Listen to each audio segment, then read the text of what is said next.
சிவாய நம. திருச்சிற்றம்பலம். இப்பொழுது நாம் தரிசனம் செய்யும் தலம் நல்லாடை அக்னீஸ்வரர் ஆலயம். பரணி நட்சத்திரத்தில் பிறந்தவர்கள் வழிபட வேண்டிய ஆலயம்.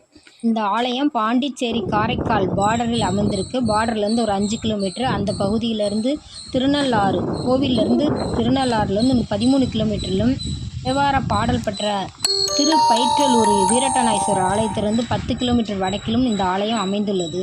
தரங்கம்பாடி தாலுகா, மயிலாடுதுறை மாவட்டம். இறைவன் அக்னீஸ்வரர், அம்பாள் சுந்தரநாயகி.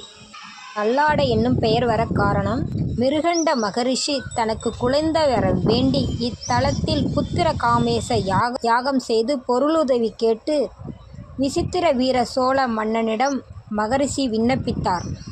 மன்னரும் மனமகிழ்ந்து பொருளுதவி அளித்தார். இத்தலத்தில் கிழக்கு பகுதியில் குண்டம் அமைத்து மாசி மாதம் சிவராத்திரி அன்று யாகம் தொடங்கி 4ஆம் கால பூரணாகதி நிறைவு நேரத்தில் சாலிய மாமுனிவர் என்ற சிவனடியார் ஒரு நவரத்தினத்தை பட்டாடைய பரிசாக ஒன்றினை மன்னரிடம் அளித்தார். அதை ஏற்று செங்கோல் மன்னன் ரிஷிகளிடம் கொடுத்தார். அவரும் அப்பட்டாடையை பூரணாகதி ஹோமத்தில் இட்டார். இதை கண்ட சாலிய மாமுனிவர் கூட்டத்துடன் பட்டாடையை தீயிலிட்டதால் கண்டு மனவருந்தினார். மிருகண்ட மகரிஷி சாலிய மாமுனிவரை பார்த்து, பக்தா, மனம் வருந்தாதே, நீ கொடுத்த ஆடையே அக்னிக்கு அளிக்கவில்லை, இறைவன் எம்பெருமான் அரசனுக்கு அளித்தார்.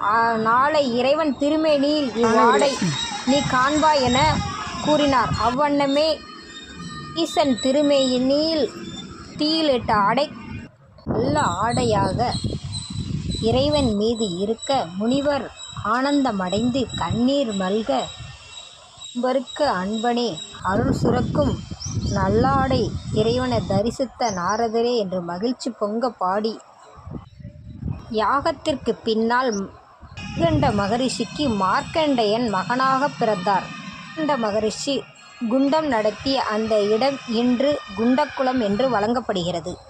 இந்த யாகம் நிறைவு பெற்று மிருகண்ட மகரிஷி என்னும் நிறைவேறிய நாள் பரணி நட்சத்திரம் கூடிய நன்னாள். இந்த ஆலயம் பரணி நட்சத்திரதாரர்களின் பரிகார ஸ்தலமாக விளங்குகிறது. ஒவ்வொரு மாதமும் பரணி நட்சத்திர நாளில் யாகம், சிறப்பு பூஜைகள் நடைபெறுகின்றது. இவ்வாலயத்தில் 4 பெரிய வாசல்களுடைய பரந்த நிலப்பரப்பு உடைய இவ்வாலயத்தில் பக்தர்கள் குளிக்கவும் பாத்ரூம் போகவும் நல்ல வசதி ஏற்படுத்தி வச்சுருக்காங்க. கிராமமாக இருந்தால் நல்லா சிறப்பாக இருக்குது. ஆலயத்தை பற்றிய நிறைய கல்வெட்டு செய்திகள் உள்ளன. காசியப்ப கூத்தன் என்னும் மும்முடி சோழன் என்பவன் தலைமையில் ஊர் சபை கூடி கோயிலை நிர்வகித்து வந்து, கோயில் திருவிளக்கு எரிக்கவும் இறைவனுக்கு திருஅமுது படைக்க உபயோகமாக நிலவும் அதிலிருந்து கிடைக்கும் வருவாயில் நெல் மாதம் ஒன்றுக்கு 64 களமும் மன்னன் ஆணை பிறப்பித்ததாக இக்கல்வெட்டில் கூறுகிறது.